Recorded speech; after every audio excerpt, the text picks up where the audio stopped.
إن الحمد لله نحمده ونستعينه ونستغفره ونعوذ بالله من شرور أنفسنا ومن سيئات أعمالنا من يهده الله فلا مضل له ومن يضلل فلا هادي له وأشهد أن لا إله إلا الله وحده لا شريك له وأشهد أن محمدا عبده ورسوله يا أيها الذين آمنوا اتقوا الله حق تقاته ولا تموتن إلا وأنتم مسلمون يا أيها الناس اتقوا ربكم الذي خلقكم من نفس واحدة وخلق منها زوجها وبث منهما رجالا كثيرا ونساء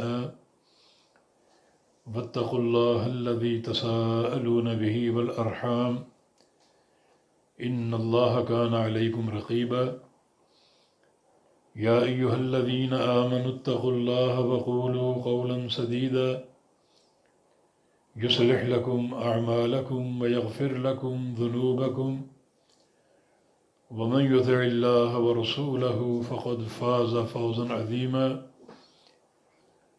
اللهم صل على محمد وعلى آل محمد كما صليت على إبراهيم وعلى آل إبراهيم إنك حميد مجيد اللهم بارك على محمد وعلى آل محمد كما باركت على إبراهيم وعلى آل إبراهيم إنك حميد مجيد سبحانك لا علم لنا إلا ما علمتنا إنك أنت العليم الحكيم رب اشرح لي صدري ويسر لي أمري واحلل عقدة من لساني يفقه قولي أعوذ بالله من الشيطان الرجيم من همزه ونفخه ونفسه بسم الله الرحمن الرحيم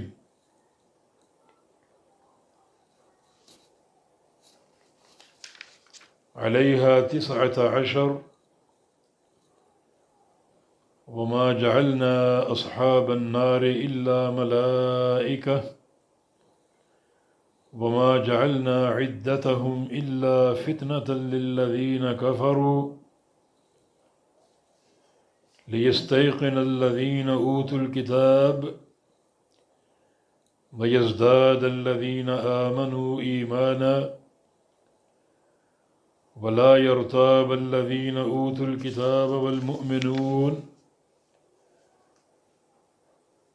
وليقول الذين في قلوبهم مرض والكافرون ماذا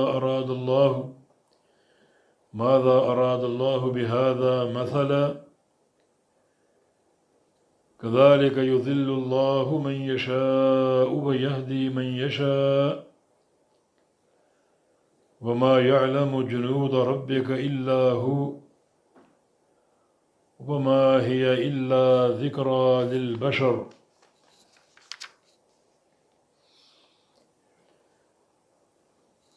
سورہ مدثر کی تفسیر جاری ہے۔ اللہ تعالیٰ فرماتا ہے علیہ 19 اس پر ہیں یعنی جہنم پر 19 یعنی فرشتے جو جہنم کے نگران ہیں، داروغے ہیں، جن کی تعداد 19 ہے۔ تو علیہ یہ ہا جو ضمیر کا مرجع ہے، یہ سقر جہنم کے ناموں میں سے ایک نام۔ تو اس جہنم پر 19 فرشتے مقرر ہیں جہنم کی نگرانی کے لیے، اہل جہنم کے عذاب کی نگرانی کے لیے۔ وما جعلنا اصحاب النار الا ملائکہ، اور نہیں بنایا ہم نے، وما جعلنا اور نہیں کیا ہم نے، اصحاب النار آگ والے فرشتوں کو، آگ والوں کو، وہ فرشتے جو آگ کی جہنم کی نگرانی پر مامور ہیں، ہم نے نہیں بنایا ان کو الا ملائکہ مگر فرشتے، یعنی وہ جو نگران ہیں جہنم کے اور قیامت کے دن بھی نگران ہوں گے، ہم نے انہیں نہیں بنایا مگر فرشتے، کیونکہ فرشتوں کی قوت مسلم ہے، تو ان کی قوت کا مقابلہ نہ انسان کر سکتے ہیں نہ جن کر سکتے ہیں، لہذا انتہائی ایک قوی اور طاقتور مخلوق جہنم کی نگرانی کرے گی اور اہل جہنم کے عذاب کی نگرانی کرے گی۔ پھر اس میں ایک حکمت یہ بھی ہے کہ جہنم میں جانے والے یا انسان ہوں گے یا جن ہوں گے، تو اگر کوئی نگران انسان ہوتا یا جن ہوتا تو اس میں کوئی نہ کوئی مداحنت کا پہلو ہوتا، کہ کم از کم اپنوں کے لیے اگر کوئی ان کا اپنا جہنم میں ہے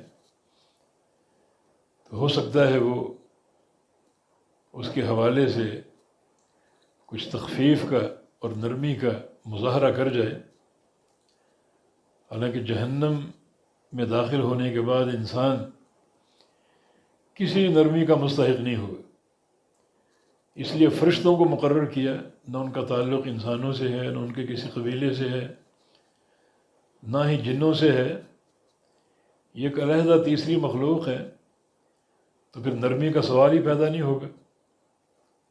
اور تیسری بات یہ ہے کہ فرشتوں کے اندر یہ وصف موجود ہے کہ قطعاً اللہ تعالیٰ کی نافرمانی نہیں کرتے، اور قیامت کے دن جب جہنم میں جھونک دیے جائیں گے تو مطلوب یہ ہوگا کہ ان کا عذاب انتہائی شدید ہو، نہ کوئی نرمی ہو، نہ کوئی مداحنت ہو، نہ کوئی کمی ہو، نہ کسی قسم کی تخفیف ہو، اور یہ ڈیوٹی فرشتے بطریق احسن انجام دیں گے۔ علیہا ملائکۃ غلاظ شداد لا یعصون اللہ ما امرہم یفعلون ما یؤمرون۔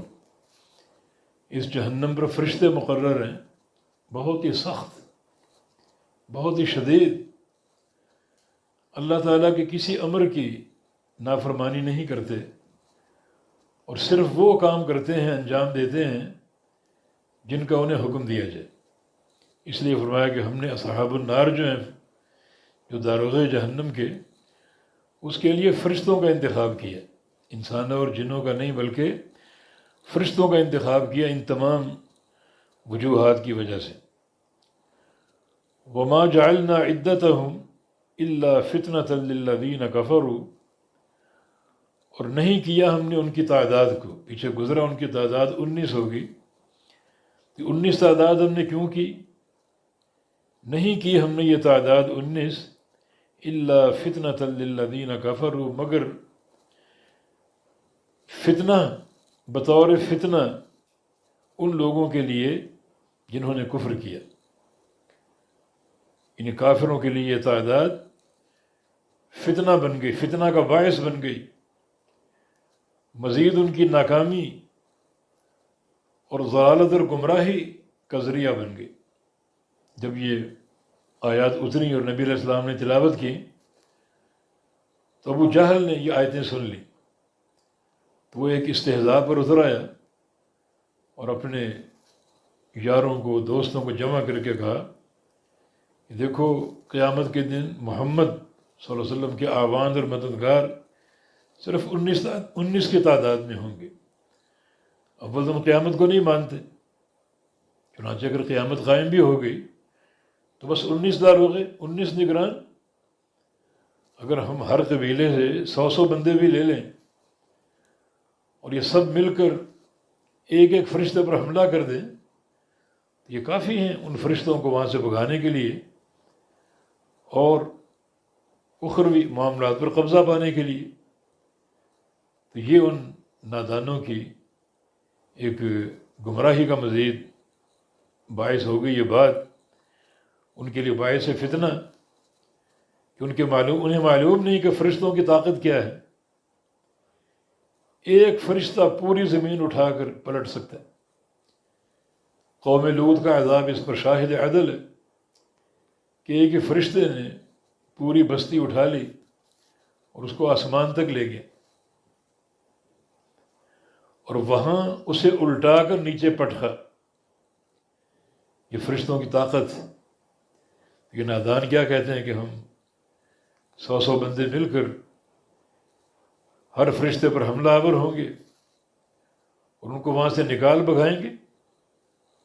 کتنی بڑی بھول ہے۔ یہ تعداد ان کے لیے فتنہ کا باعث ہو گئی، اور فرمایا کہ یہ تعداد ہم نے کیوں مقرر کی 19، یہاں ہم کیوں بتا رہے ہیں؟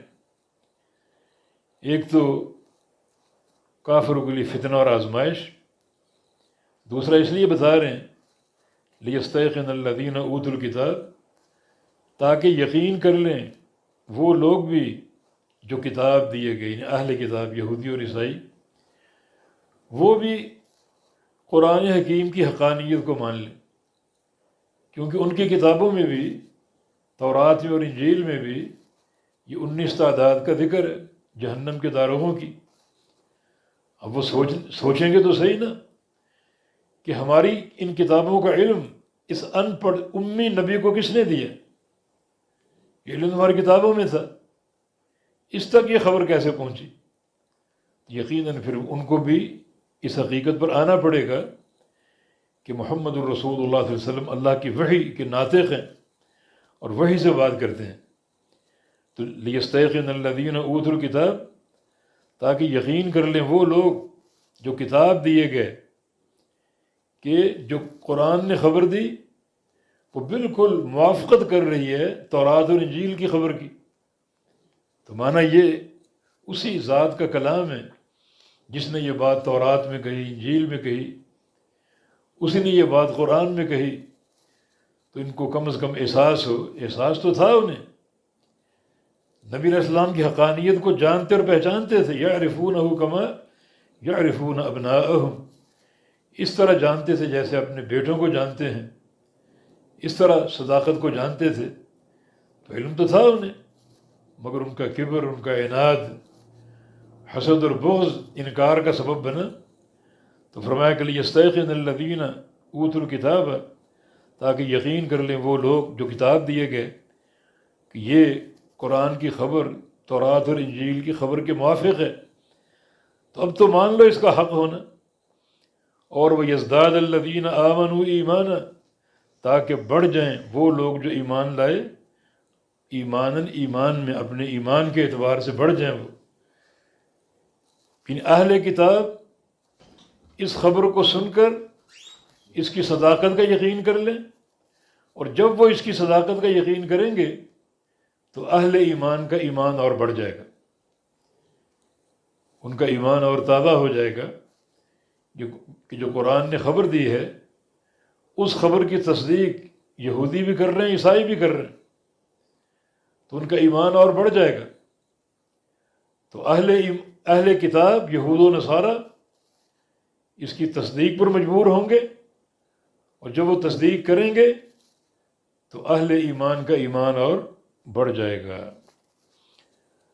وَلَا يَرْتَابَ الَّذِينَ أُوتُوا الْكِتَابَ وَالْمُؤْمِنُونَ، اور نہیں شک کریں گے الذین، وہ لوگ اوتوا الکتاب جو کتاب دیے گئے یعنی قرآن پاک، والمؤمنون اور مومن بھی، یا پھر اوتوا الکتاب سے مراد اہل کتاب، نہ ان کو شک ہوگا نہ مومنین کو شک ہوگا۔ کیوں؟ اس لیے کہ اہل کتاب اپنی کتابوں میں پڑھ چکے، اور مومنین نے اپنی کتاب میں پڑھ لی قرآن پاک میں کہ جہنم کے داروغوں کی تعداد 19 ہوگی، اور کسی قسم کا شک باقی نہیں رہے گا، نہ اہل کتاب کو نہ اہل ایمان کو۔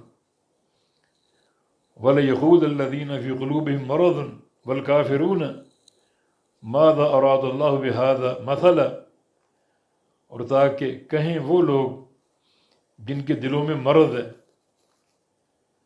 بیماری ہے، یہ مرض نفاق کا ہے، فی قلوبہم مرض، منافقین کے بارے میں کہا جاتا ہے ان کے دلوں میں مرض ہے، بیماری ہے، تاکہ کہیں وہ لوگ جن کے دلوں میں مرض ہے یہ آیت، یہ صورت مکی ہے، اور مکہ میں منافقین نہیں تھے، یہ خالص مومن تھے یا خالص کافر تھے؟ منافقین تو مدینے میں پیدا ہوئے، مدینے میں آئے، تو چونکہ اللہ تعالیٰ کو علم ہے، اس کا علم سابق ہر شے کو محیط ہے، تو اللہ تعالیٰ نے اسی علم پر یہ بات کی کہ جن کے دلوں میں مرض ہے وہ کہیں گے، والکافرون، اور کافر کہیں گے، ماذا اراد اللہ بہذا مثلا، کہ اللہ تعالیٰ کا کیا ارادہ ہے، اللہ تعالیٰ نے کیا ارادہ فرمایا بہذا، اس کے ساتھ، اس مثال کے ساتھ۔ مثال سے مراد جو عدد پیچھے ذکر ہوا، عجیب و غریب 19 کی تعداد، اس تعداد کی تحدید کا کیا مقصد ہے؟ 19 کیوں؟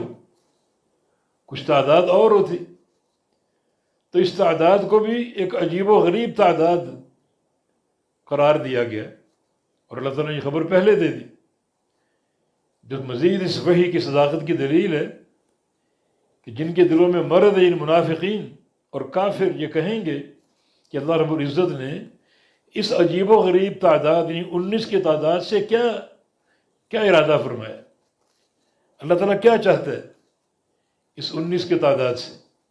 اور لوگوں نے یہ باتیں کی، ابو جہل نے باتیں کی، تو اللہ رب العزت نے ان کی باتوں کی خبر پہلے ہی دے دی۔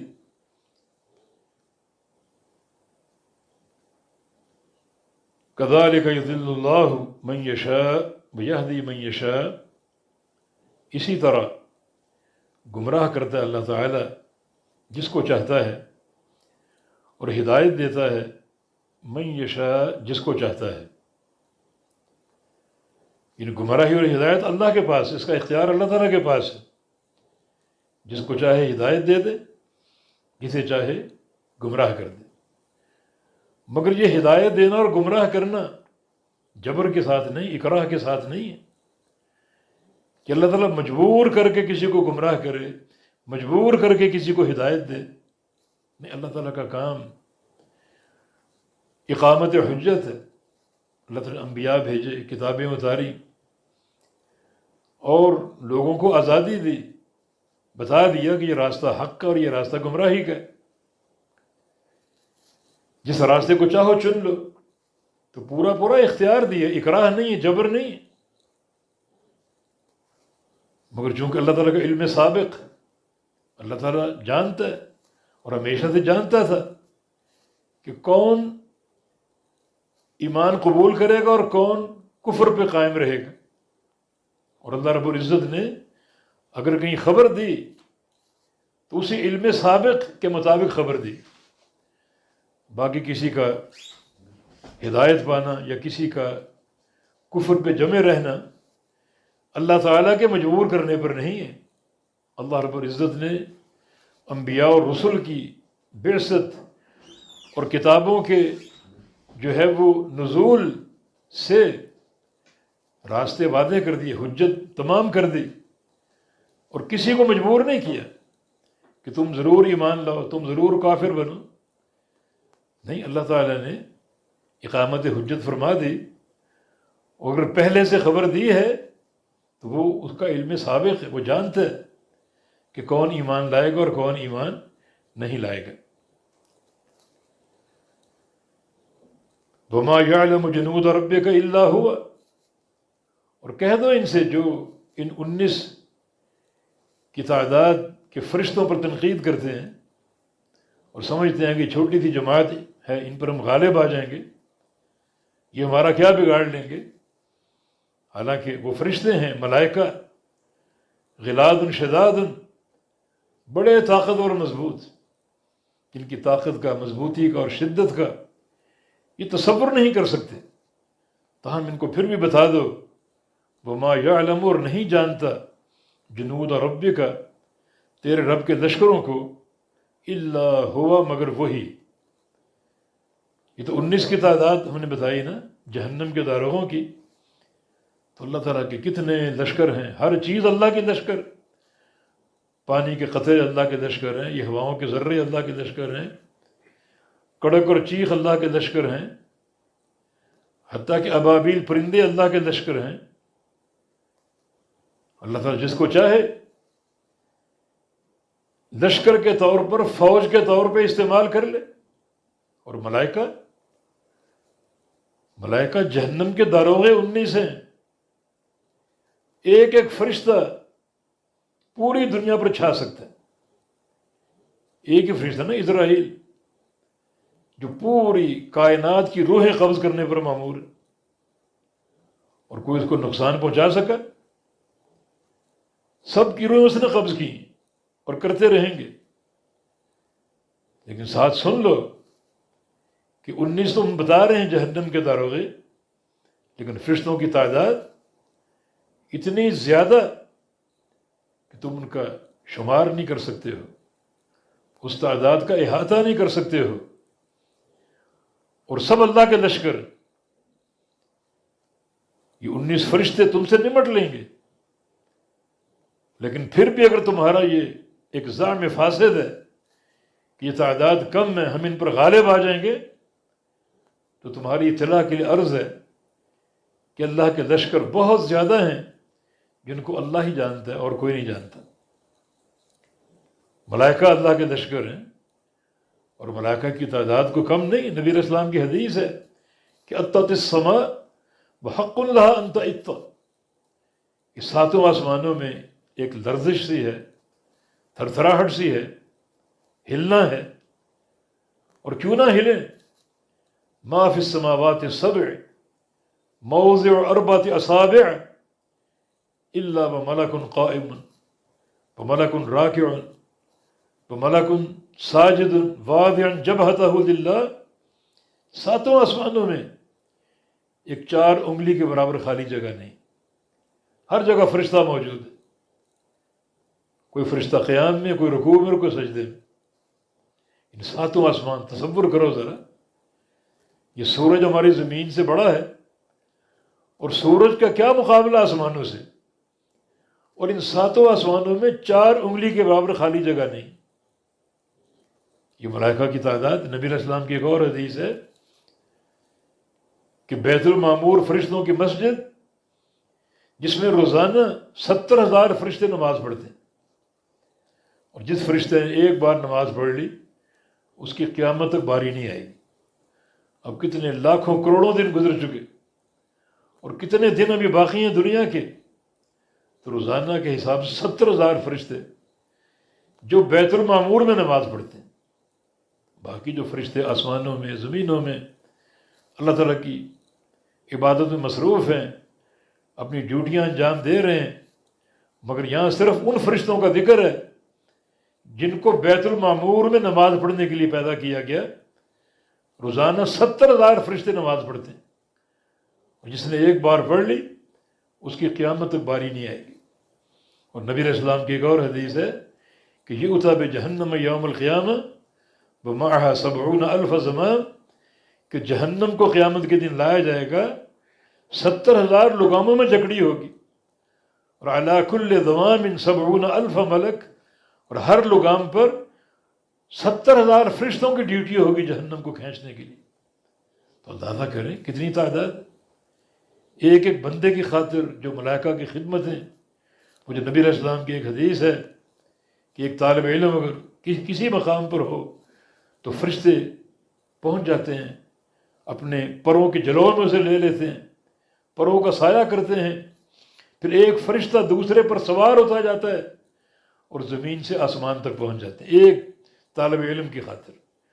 اور دنیا میں لاکھوں طالب علم، طالبان دین ہیں، ایک طالب علم کی خاطر زمین سے آسمان تک ملائکہ ایک دوسرے پر سوار ہو کر اور اس پر اپنا سایہ کر رہے ہیں، محبت کا اظہار کر رہے ہیں، اور اس کے لیے دعائیں کر رہے ہیں۔ تو اندازہ کریں فرشتوں کی تعداد۔ تو ان لوگوں کو بتا دو، ان احمقوں کو جو 19 کی عدد پر بڑا ایک خوشی کا اظہار کر رہے ہیں، شادیانے بجا رہے ہیں، کہ یہ تو چھوٹی سی تعداد ہے اور ہم ان پر غلبہ پا لیں گے، ان کو وہاں سے بھگا دیں گے اور پھر وہاں بھی ہمارا ہی قبضہ ہوگا۔ نہیں، وما یعلم جنود ربک الا ہوا۔ ایک تو یہ 19 داروغے بڑے شدید، انتہائی غلیظ، یعنی غلاظ، سخت شدید، اور پھر فرشتوں کی تعداد ہمارے احصار شمار سے کہیں زیادہ، ہم ان کو گن نہیں سکتے، دنیا کے کمپیوٹر فیل ہو جائیں فرشتوں کی تعداد کو شمار کرنے کے لیے۔ اور فرشتے کیسے کیسے؟ نبی علیہ السلام کہتی تھے کہ اذن لی ان احدثکم عن ملک من الملائکۃ حملۃ العرش، آج مجھے اللہ کی طرف سے اجازت ملی ہے کہ میں اس فرشتے کی تمہیں خبر دوں، ان 4 فرشتوں میں سے ایک فرشتے کی جو اللہ تعالیٰ کے عرش کو اٹھائے ہوئے، 4 فرشتے، ان میں سے ایک فرشتے کے بارے میں بتاؤں کہ اس کی کان کی لو سے لے کر کندھے تک، کان کی لو سے لے کر کندھے تک 700 سال کی مسافت کا فاصلہ ہے، کہ 700 سال کو بندہ مسلسل سفر کرتا رہے تو کتنا فاصلہ طے کرے گا، اتنا فاصلہ اس فرشتے کی کان کی لو سے لے کر اس کے کندھے تک ہے۔ تو وَمَا يَعْلَمُ جُنُودَ رَبِّكَ إِلَّا هُوَ، اور نہیں جانتا تیرے رب کے لشکروں کو مگر وہی، وَمَا هِيَ إِلَّا ذِكْرَىٰ لِلْبَشَرِ، اور نہیں ہے وہ مگر نصیحت للبشر، بشر کے لیے، انسانوں کے لیے۔ کیا نصیحت؟ یہ سخر، جہنم کا ذکر، یہ اللہ تعالیٰ کے لشکروں کا ذکر تمہیں بتا رہے ہیں اور نصیحت دے رہے ہیں کہ تم سدھر جاؤ، اپنی اصلاح کر لو، اللہ تعالیٰ کے فرما بردار بن جاؤ، اس کی توحید کا اقرار و اعتراف کر لو۔ یہ تمہیں بطور نصیحت کے بتا رہے ہیں کہ جہنم کا عذاب بڑا شدید ہے، اور اللہ کے لشکر بھی بڑے شدید اور ثقیل ہیں۔ اللہ تعالیٰ اگر پکڑنا چاہے، ارادہ فرما لے، تو کوئی دنیا کی طاقت چھڑا نہیں سکے گی۔ کلا والقمر، کلا ہرگز نہیں، یعنی یہ جو سابقہ کسی بات کا انکار کرنا ہو، اس کی تردید کرنی ہو تو کلا استعمال ہوتا ہے۔ انہوں نے جو باتیں کی پیچھے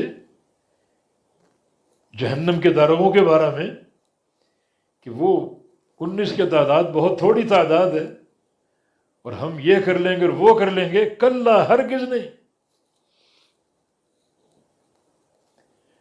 یا پھر کلا بمعنی الا ہے، یہ الا حرف تنبیہ ہے، اگر الا بمعنی الا ہو تو پھر یہ جملہ جو ہے وہ یہاں اس سے شروع ہو رہا ہے، استفتاح ہے، جملہ مستأنف۔ الا کا معنی خبردار، یعنی تنبیہ کرنا مقصود ہے۔ والقمر قسم ہے چاند کی، واللیل اور قسم ہے رات کی، اذ ادبر، یہ پڑھ لی جائے آیت، یہ رکوع سے آگے۔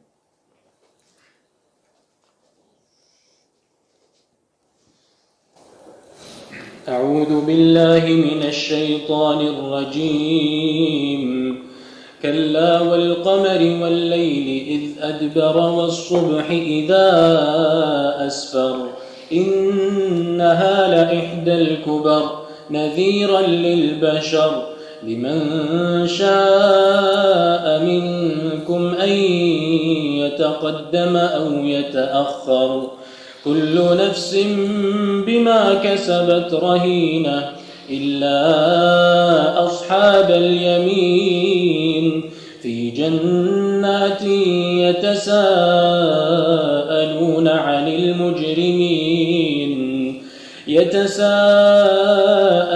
عن المجرمين ما سلككم في سقر قالوا لم نك من المصلين ولم نك نطعم المسكين وكنا نخوض مع الخائضين وكنا نكذب بيوم الدين حتى أتانا اليقين فما تنفعهم شفاعة الشافعين فما لهم عن التذكرة معرضين كأنهم حمر مستنفرة فرت من قسورة بل يريد كل امرئ منهم أن يؤتى صحفا البشرة كلا بل لا يخافون الآخرة كلا إنه تذكرة فمن شاء ذكره وما يذكرون إلا أن يشاء الله هو أهل التقوى وأهل المغفرة. جزاک اللہ خیر.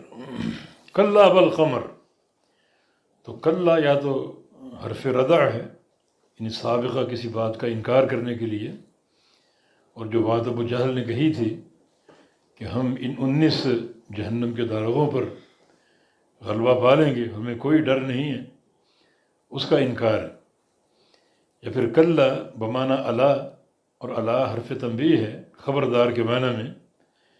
بالقمر قسم ہے چاند کی، بالقمری اور قسم ہے چاند کی. واللیل اذ ادبر، اور قسم ہے رات کی جب وہ واپس مڑ جائے، واپس پلٹ جائے، یعنی دن چڑھ جائے. بس صبح اذا اسفر، اور قسم ہے صبح کی جب وہ روشن ہو جائے، اور قسم ہے صبح کی جب وہ روشن ہو جائے.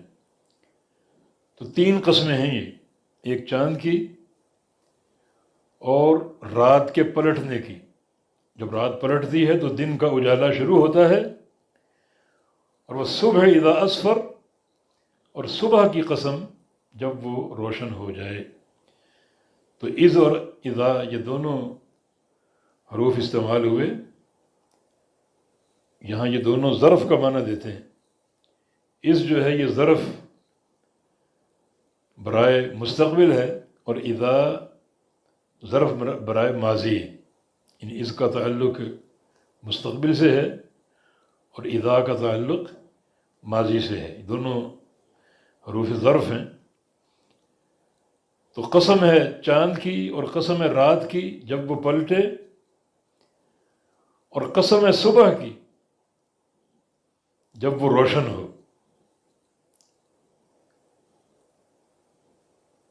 قسم ہے صبح کی جب وہ روشن ہو. یہ عبداللہ بن عباس رضی اللہ عنہ، یہ نبی علیہ السلام کے صحابی اور امام مجاہد کے استاد تھے. یہ تو ایک دن رات کو دونوں بزرگ تشریف فرما تھے، قیام اللیل میں مصروف ہوں گے. تو اس آیت کی تفسیر پوچھی امام مجاہد نے عبداللہ بن عباس سے کہ واللیل اذا ادبر سے کیا مراد ہے؟ رات جب وہ پلٹ جائے، اس سے کیا مراد؟ تو کہا تھوڑی دیر رکو. رک گئے حتیٰ کہ فجر طلوع ہوئی اور اذان ہوئی. تو فرمایا کہ یہ ہے واللیل اذا ادبر، یہ وقت ہے رات کے پلٹنے کا اور صبح کی آمد کا. تو واللیل اذا ادبر یعنی قسم ہے رات کی جب وہ پلٹے، مانا طلوع سحر ہو جائے تو رات پلٹ جاتی ہے اور سحر روشن ہوتی ہے. آگے وہ صبح اذا اسفر، قسم ہے صبح کی جب وہ روشن ہو جائے. تو اللہ تعالیٰ کی یہ عظیم الشان نعمت ہے صبح کا روشن ہونا. یقیناً صبح کی روشنی یہ بہت حد تک خوشی کا ایک پیغام ہوتی ہے. رات کی تاریکی بعض اوقات بہت ہی تکلیف دہ ہوتی ہے. مریض رات بھر کروٹیں لیتا ہے اور بعض اوقات پریشانی ہے، جناب بجلی نہیں ہے اور جناب نیند نہیں آ رہی. اور پھر رات کو زمین پر یہ ڈاکوؤں کا، چوروں کا راج ہوتا ہے، اور وارداتیں بھی رات کو ہوتی ہیں اکثر. اور رات ہی کو جو بد کردار عورتیں وہ زمین میں منتشر ہوتی ہیں اور لوگوں کو دعوت دیتی ہیں. اور رات ہی کو یہ معصیت کے مقامات ان میں رش ہوتا ہے. رات ہی کو موذی جانور اپنی بلوں سے نکلتے ہیں. تو یہ رات تکلیف دہ ہوتی. ہاں، رات کی تاریکی کا فائدہ صرف اس مرغ سحر کو ہے جو تہجد کے لیے اٹھتا ہے اور رات کی تاریکی میں اللہ تعالیٰ سے راز و نیاز کرتا ہے. تو اس لیے جب رات لمبی ہو، تکلیف زیادہ ہو، تو صبح کا اجالا لوگوں کے لیے ایک نوید مسرت ہوتا ہے۔ لہذا اللہ تعالیٰ نے رات کے پلٹ جانے اور صبح کے روشن ہونے کو ایک نعمت کے طور پر ذکر کیا۔ بہت سے لوگ اس سے خوش ہوتے ہیں، اور قرآن پاک کی جو آخری صورتیں دو، فلق اور ناس، قل اعوذ برب الفلق، کہ کہہ دیجئے میں قسم کھاتا پناہ پکڑتا ہوں رب الفلق کی، رب الفلق یعنی صبح کے اجالے کے رب کی۔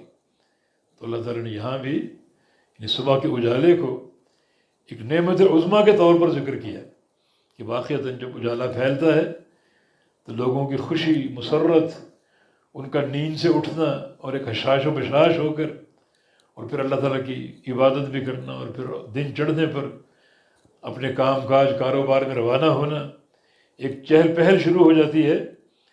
تو اس لیے یہ ایک بڑی نعمت ہے۔ تو وہ صبح اذا اسفر، اور قسم ہے صبح کی جب وہ روشن ہو جائے، انہا لإحدى الکبر، بے شک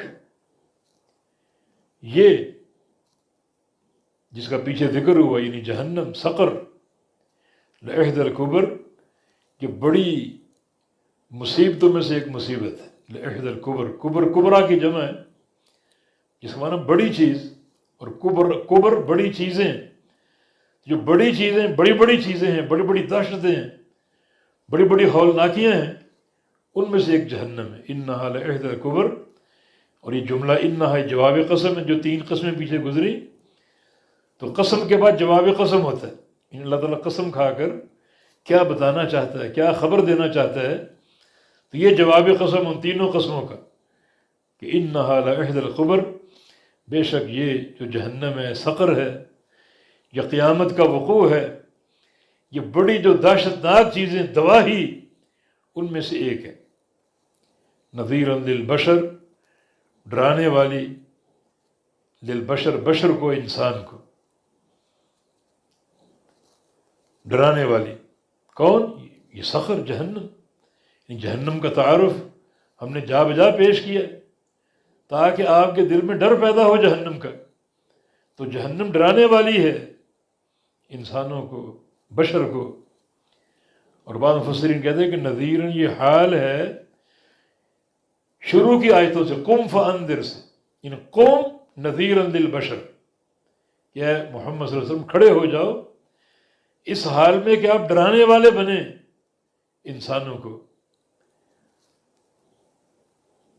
تو قم میں جو ضمیر ہے فاعل کی، انت، اس سے بعض مفسرین اس کو حال بنایا ہے، لیکن جو قریب کا مرجع ہے کہ یہ جہنم یہ بشر کو ڈرانے والی ہے، جو انسان کا تعارف، جو ایک جہنم کا تعارف اللہ پاک نے کرایا، اس کے عذاب شدید کا، عذاب ہولناک کا، یقیناً وہ نذیر ہے، ڈرانے والی ہے، اور اس کا خوف دلوں میں پیدا ہوتا ہے۔ لمن شاء منکم ان یتقدم او یتأخر، اب ڈرا دیا گیا، جہنم کا تعارف پیش کرا دیا گیا، یا نبی کا انذار، ان کا ڈرانا بھی آپ کے سامنے آ چکا۔ اب تم میں سے جو چاہے، لمن شاء، کس کو ڈرانے والی؟ اسے، لمن شاء منکم، جو چاہے تم میں سے، ان یتقدم، آگے بڑھے، اور یتأخر، یا پیچھے رہے۔ ڈرا دیا گیا سب کو، اب آگے تمہاری مرضی، آگے بڑھو یا پیچھے رہو۔ آگے بڑھنے سے مراد اطاعت کی طرف جاؤ، اللہ اور اس کے رسول کی فرمانبرداری کی طرف جاؤ، اور پیچھے رہنے سے مراد اطاعت سے پیچھے رہ جاؤ۔ انذار تو آ چکا، جہنم کا تعارف بھی آ چکا، نبی کی دعوت بھی آ چکی سب کے لیے، اب تمہاری مرضی، یعنی حجت تو قائم ہو چکی ہے اور دعوت پہنچ چکی ہے، اب تمہاری مرضی، آگے آؤ یا پیچھے رہو۔ آگے آنے سے مراد جنت کی طرف آنا، اطاعت کی طرف آنا، اور پیچھے رہنے سے مراد جنت سے پیچھے رہنا، اطاعت سے پیچھے رہنا، اور کفر پر قائم رہنا۔ اب آپ کی مرضی، حجت تو قائم ہو چکی۔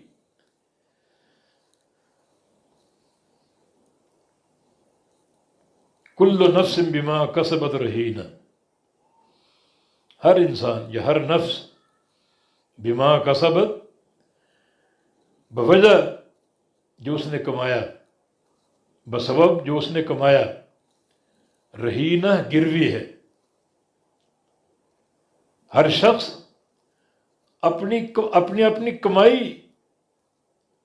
کے ساتھ گروی،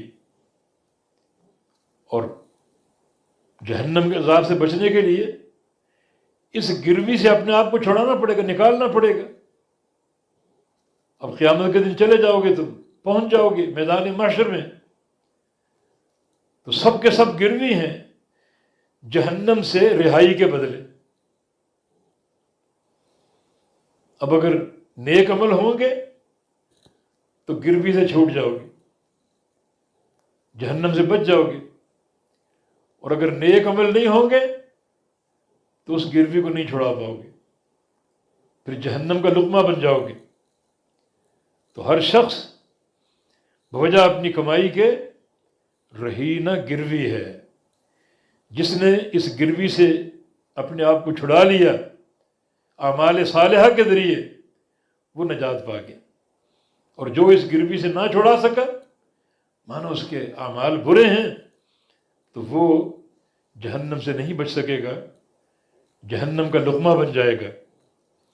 اس لیے فرمایا کہ الا اصحاب الیمین، ہاں سوائے ان لوگوں کے جن کے نامہ اعمال دائیں ہاتھ میں دیے جائیں گے۔ چونکہ ان کے اعمال نامے دائیں ہاتھ میں دے دیے گئے، مانا یہ نیکوکار ہے، یہ لوگ گروی نہیں، ان کی نیکیاں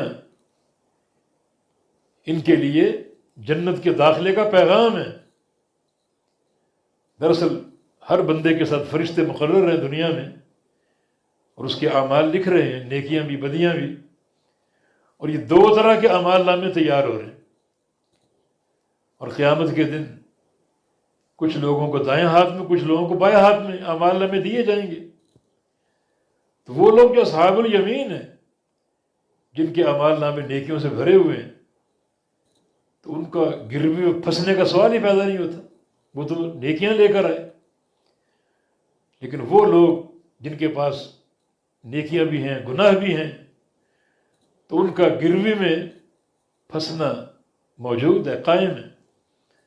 اب نیکیاں شمار ہوں گی، اور اگر نیکیاں زیادہ ہیں اور کامیابی کا ذریعہ بن سکتی ہیں، تو وہ بندہ اپنے آپ کو گروی سے چھڑانے میں کامیاب ہو گیا۔ اور اگر اس کے گناہ زیادہ ہیں، غالب ہیں، حاوی ہیں، تو وہ بندہ اپنے آپ کو گروی سے چھڑانے میں کامیاب نہیں ہو سکا۔ تو الا اصحاب الیمین، سوائے دائیں ہاتھ والوں کے، یعنی وہ لوگ جن کو دائیں ہاتھ میں ان کے اعمال نامے دیے گئے۔ فی جنات یتساءلون، وہ جنت کے باغات میں سوال کریں گے، جنتوں کے اندر وہ سوال کریں گے۔ کیا معنی؟ اس کے دو معنی ہیں۔ ایک تو آپس میں ایک دوسرے سے سوال کریں گے، یسأل بعضهم بعضا، آپس میں سوال کریں گے، ایک دوسرے سے پوچھیں گے کہ جہنمی جہنم میں کیوں گئے،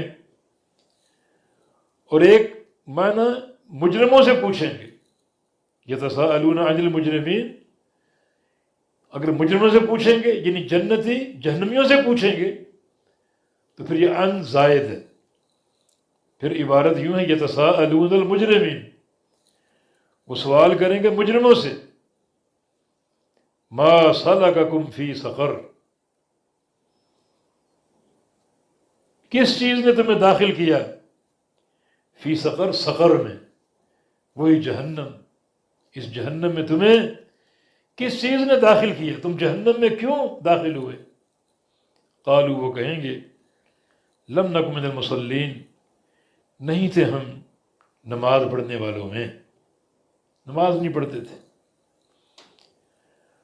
وَلَمْ نَكُ نُطْعِمُ الْمِسْكِينَ، وَلَمْ نَكُ نُطْعِمُ الْمِسْكِينَ، اور نہیں تھے ہم کھانا کھلاتے مسکین کو، مسکینوں کو کھانا نہیں کھلاتے تھے۔ کچھ علماء نے ان دونوں کو فرضی معنی میں لیا ہے، نماز بھی فرض اور زکوٰۃ بھی فرض، کیونکہ ترک فرض پر جہنم کی وعید آتی۔ تو ان سے پوچھا جائے گا تم جہنم میں کیوں آ گئے؟ تو دو اسباب، ہم نماز نہیں پڑھتے تھے اور مسکینوں کو کھانا نہیں کھلاتے تھے. وَكُنَّا نَخُوضُ مَعَ الْخَائِضِينَ، اور ہم بحثیں کرتے تھے خائضین کے ساتھ مل کر، بحث کرنے والوں کے ساتھ مل کر. اور بحث کرنے والے بھی کون؟ باطل ناحق لوگ، ان کے ساتھ لمبا بیٹھنا، ان کی ہاں میں ہاں ملانا، ان کی بحثوں میں بطور تائید کے شریک ہونا. طرح طرح کی وہ باتیں کرتے تھے کہ یہ کلام جادو ہے، یہ نبی ساحر ہے اور شاعر ہے، اور یہ کلام اس نے خود گھڑا ہے. اور جیسے بہت سی باتیں گزری قیامت کے بارے میں، بھلا مردے کیسے زندہ ہوں گے، جہنم کے داروغوں کے بارے میں 19 تعداد، کچھ بھی نہیں، ہم ان پر غالب آ جائیں گے. یہ باتیں تھیں ان لوگوں کی. تو ہم بھی ان کے ساتھ بیٹھا کرتے، ملا کرتے، اور ان کی باتوں میں ہم بھی جو ہے وہ اپنی آواز شامل کرتے. تو كُنَّا نَخُوضُ مَعَ الْخَائِضِينَ، ہم بھی بحثیں کرتے بحثیں کرنے والوں کے ساتھ، اور بحثیں بھی ناحق ان کی تائید میں. وَكُنَّا نُكَذِّبُ بِيَوْمِ الدِّينِ، اور تھے ہم جھٹلاتے بیوم الدین، جزا کے دن کو، یعنی قیامت کے دن کو، بدلے کے دن کو ہم جھٹلاتے تھے. قیامت کا انکار کرتے تھے کہ قیامت کوئی قائم ہونے والی نہیں ہے، مردوں نے دوبارہ زندہ نہیں ہونا. یہ ہمارا کردار، 4 کردار انہوں نے پیش کیے. نماز نہیں پڑھتے تھے اور مسکینوں کو کھانا نہیں کھلاتے تھے، اور ناجائز اور ناحق ہم بحثیں اور گفتگو کیا کرتے تھے، اور قیامت کی تکذیب کیا کرتے تھے. حتیٰ اتانا الیقین، حتیٰ کہ آ گیا ہمارے پاس یقین. یقین سے مراد موت. وَاعْبُدْ رَبَّكَ حَتَّى يَأْتِيَكَ الْيَقِينُ، اپنے رب کی عبادت کر اس وقت تک جب تک یقین نہ آ جائے. تو یہاں یقین سے مراد موت ہے، ان موت تک اپنے رب کی عبادت کر.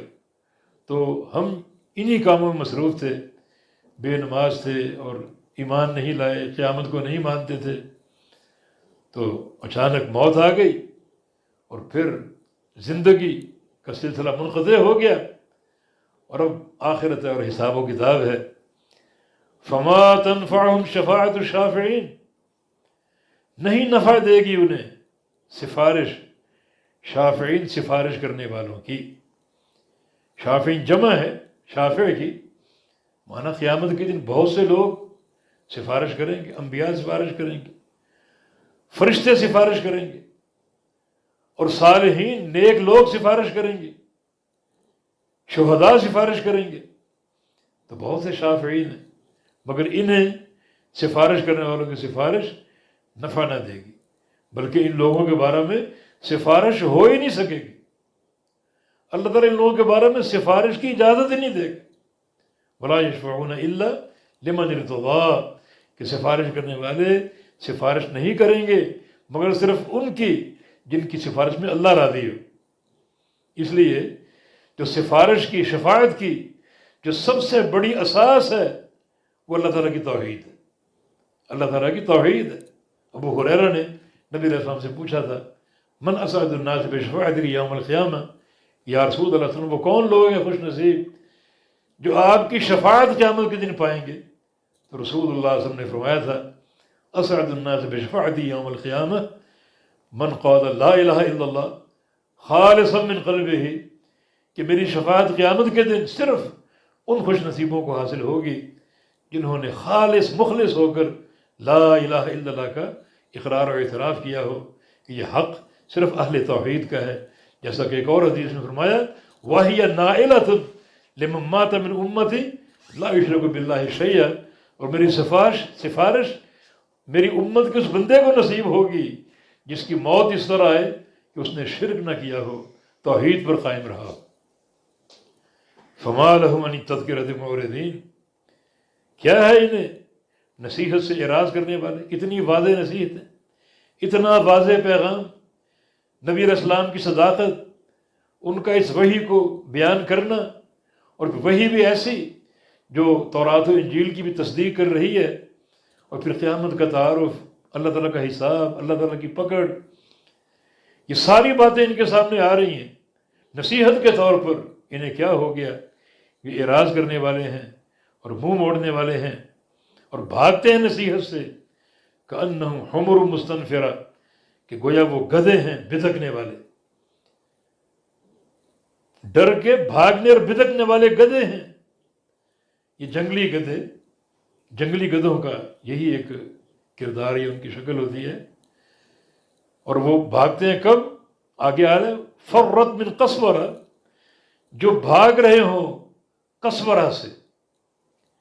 قسورہ کا ایک معنی شیر، لغت عرب میں قسورہ کا معنی شیر، یا قسور کی جمع قسورہ، جو شیر سے ڈر کے بھاگ رہے ہوں۔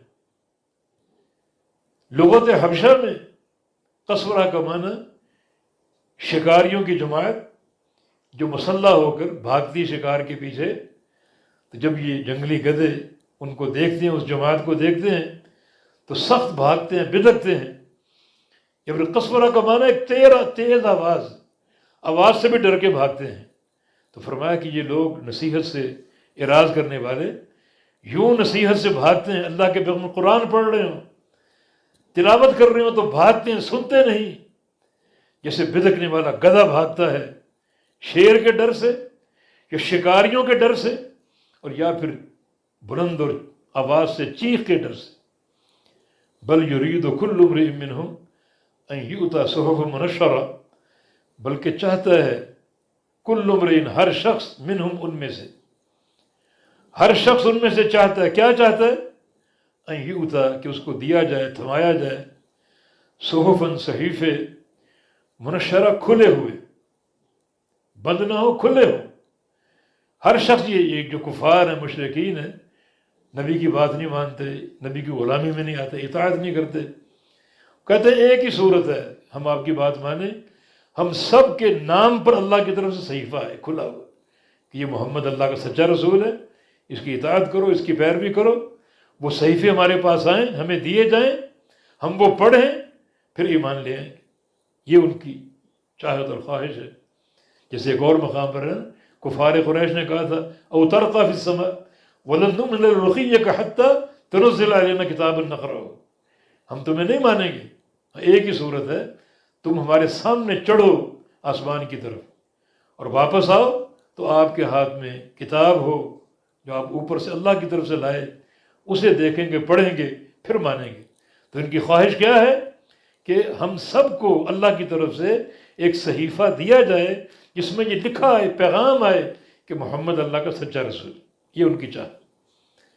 کلا، ہرگز نہیں، یہ ماقبل کا انکار، ایسا نہیں ہوتا۔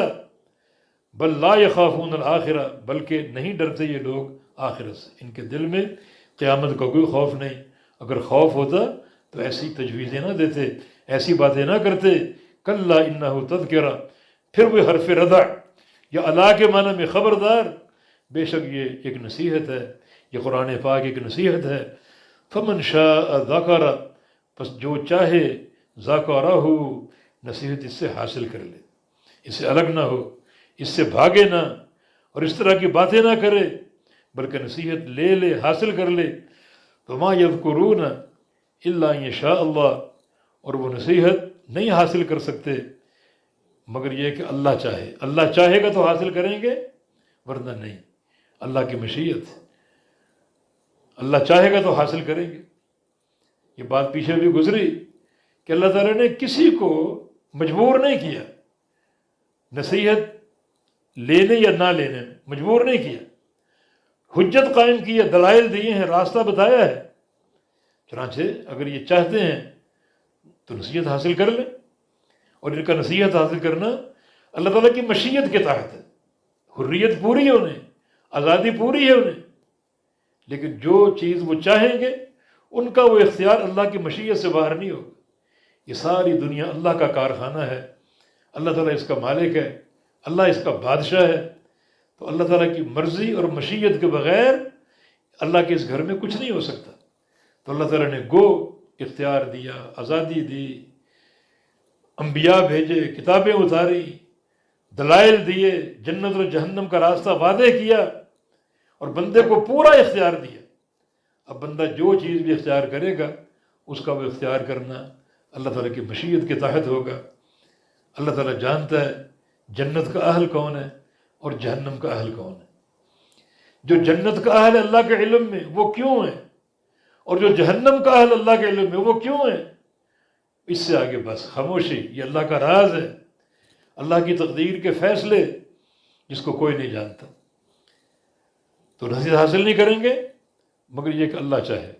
ہوا اہل التقوی و اہل المغفرہ، وہ اللہ ہی اہل التقوی یعنی لائق ہے تقوی کے کہ اس سے ڈرا جائے، وہ اہل المغفرہ اور لائق ہے مغفرت کے کہ اس سے بخشش طلب کی جائے اور وہ معاف کرے۔ تو ڈر کا حقدار بھی اللہ، اس سے ڈرا جائے، اور مغفرت کا مالک بھی اللہ رب العزت ہے کہ اس سے استغفار کیا جائے تاکہ اللہ تعالیٰ معاف کر دے۔ تو اللہ تعالیٰ ہی اس لائق ہے کہ اس سے ڈرا جائے، اور اللہ تعالیٰ ہی اس لائق ہے کہ وہ معاف کرے، بخشے، چنانچہ اسی کا خوف ہو اور اسی سے مغفرت کی طلب ہو تو اللہ رب العزت خوف رکھنے والوں کو تقوی اختیار فرما دے گا، اور بخشش کے طالبین کو اللہ رب العزت بخش دے گا اور معاف کر دے گا۔ تو اس طرح سورہ مدثر کی تفسیر مکمل ہوئی۔ اللہ تعالیٰ صحیح فہم اور عمل کی توفیق عطا فرما دے۔ وصلی وسلم علی نبینا محمد وعلی آلہ وصحبہ وأهل طاعته أجمعين۔